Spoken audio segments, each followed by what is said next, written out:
Have we forgotten who we are? And I don't mean your job title, your role, your position, your wife, your husband, your identity as the provider. I mean you, either male or female, the person you were before the expectations. Because here's the truth: if you forget yourself, you will slowly forget everything that matters. And not all at once, not dramatically, just quietly. It's subtle. You wake up one day and realize that that spark, that flame that used to live inside you is now barely a pilot light. It's still there, but it's not warming the room anymore. Now, you're responsible, you're dependable, you're reliable, you do what needs to get done. People count on you. But here's the harder question: are you really alive?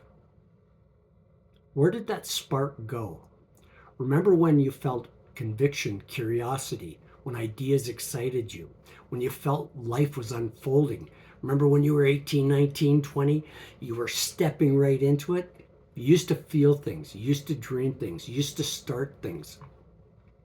Somewhere along the way, we traded spark for survival.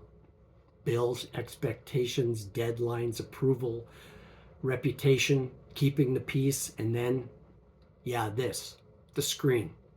We scroll, we distract, we consume. Not because we're weak, but because we're exhausted. And because we're starving. Starving for something real. Something not filtered. Something not curated. Something not glowing in our hands at midnight while we wonder why we feel the way we feel. And we feel off. You know that feeling. You can't explain it. Nothing is wrong, but something just isn't quite right. Most of us can feel something's missing. We just can't name it. It's not more information. It's not another podcast. It's not another productivity system for work. You know what it is? It's truth. Not truth about the culture, truth about yourself. How did I get here? When did I start performing instead of living? Instead of living? When did being reliable become more important than being real? I've seen what happens when those questions go unanswered. After 28 years of marriage, my ex-wife said something that stopped me cold. She said, "I don't know who I am anymore." 28 years. Think about that. 28 years of shared history, shared routines, shared responsibilities, raising kids, soccer practices, paying the mortgage, running a household, doing life. And somewhere in all of that, she disappeared. And the harder part, I barely noticed that it was even happening.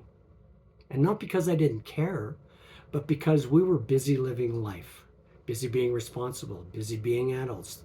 And this isn't about blame. It's about what happens when a human being slowly loses contact with themselves. You don't wake up one morning and decide to forget who you are. It happens in layers, one compromise at a time, one postponed dream at a time, one, "I'll get back to that later." You become the spouse, the parent, the strong one, the steady one, the dependable one. And those, of course, are good things. But if you're not careful, the role can replace the person. And one day you look in the mirror and you think, like, where did she go? When did she leave? How had I not noticed this? And that sentence hit me harder than the divorce, because if one person can lose themselves in a marriage, so can the other. And I had to sit in honesty with a brutal question. Did I remember who I was? Or had I just gotten so good at playing my role? And that's when this stopped being theory for me. Forgetting yourself doesn't just cost you your spark. Sometimes it costs you your connection. Sometimes it costs intimacy. And sometimes it costs you your joy. And not because someone failed, but because no one stopped long enough to ask, "Are you okay? Are you still you? And am I still me?"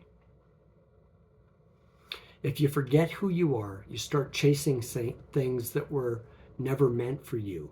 You measure yourself by numbers, income, status, recognition. Boy, did that happen to me. Approval from people who aren't even watching. And you know what? The spark fades.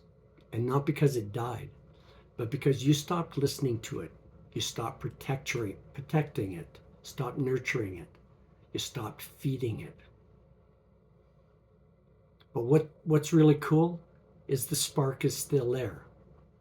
It shows up when you're driving alone, when you're walking without headphones, when the house is quiet after the kids are grown and gone, when you finally sit still long enough to hear yourself think, and it whispers, this isn't all there is there? But it's easier to numb yourself than to remember yourself, because remembering, it requires change. And change is uncomfortable when you've built an identity around being the steady one. So let me ask you something straight. If your son or daughter lived the way you're living right now, would you say they're fully alive or just surviving? That question can sting for a reason. We didn't forget who we are because we're incapable. We forgot because we got tired and the spark dimmed slowly. Responsibilities grew louder, and no one told us protecting our inner life is part of our humanness. And we had to figure that out for ourselves. Reclaiming your spark doesn't start with quitting your job. It doesn't start with blowing up your life. It starts small. It starts with honesty. Where am I not being honest with myself? What am I tolerating that's quietly draining me? What did I once love that I abandoned because of not being practical? And here's the key. Stay with me here. You don't rediscover yourself by adding more. You rediscover yourself by subtracting what isn't you. The performance, the comparison, the constant distraction, and the noise, especially the noise. 15 minutes a day, no screen, no input, no scrolling, just you. At first, it may feel uncomfortable.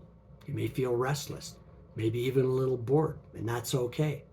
That's you meeting yourself again. The spark isn't gone. It's just buried underneath all of that stuff that we accumulated as we were having a family, having a mortgage, raising kids, surviving. It's buried under those roles, buried under expectations, buried under years of survival, and buried under things that can easily be uncovered. The world doesn't need more distracted people. It needs awake ones, people who remember who they are. So maybe the question isn't, have we forgotten who we are? Maybe it's, are we finally ready to remember? If this spoke to you, share it with someone who might need the reminder.